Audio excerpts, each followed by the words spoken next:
Procrastination is not a flaw in your character. It's not laziness, and it's not a lack of intelligence. It's a system, and like any system, if you don't understand it, it will quietly run your life for you. Most people think procrastination is about time management, but that's surface level thinking. The real issue is internal conflict. Inside every person, there is a part of the mind that can see the future clearly. This part understands consequences, long-term goals, and meaning. It knows what matters. It knows what you should be doing today to make life better later. But there's another part of the mind that is older and louder.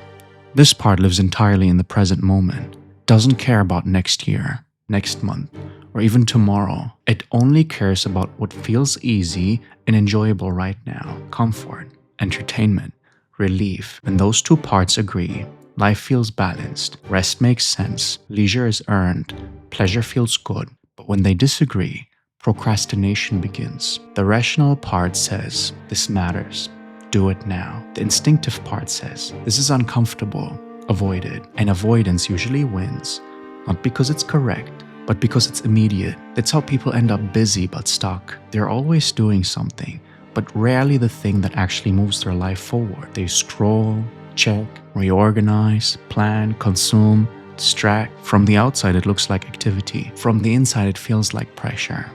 This is where procrastination becomes dangerous, not because nothing is happening, but because the wrong things are happening at the wrong time. Leisure stops being enjoyable when it's unearned. Rest stops feeling restorative when it's mixed with guilt. This creates a mental state where you're constantly tired, but never satisfied. And yet, despite all of this, most people still get things done eventually. Why? Fear.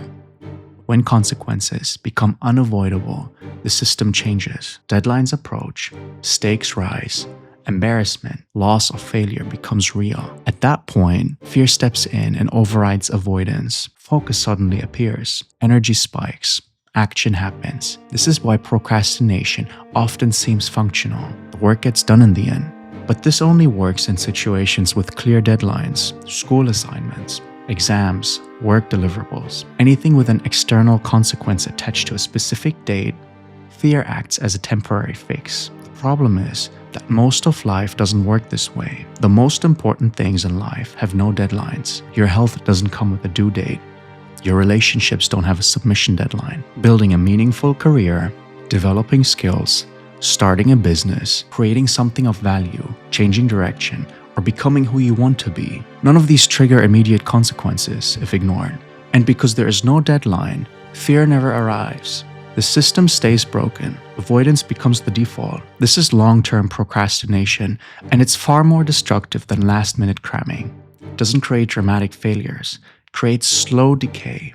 Years pass quietly. Potential stays unused. People don't feel like they failed. They feel like life just happened to them. This is why procrastination is not a joke. It's the reason many people feel behind without knowing exactly why. The issue is not motivation. The issue is structure. The human brain is not designed to pursue long-term goals without clear constraints. When goals are vague, overwhelming, or emotionally uncomfortable, the mind looks for relief, and modern life offers unlimited relief on demand.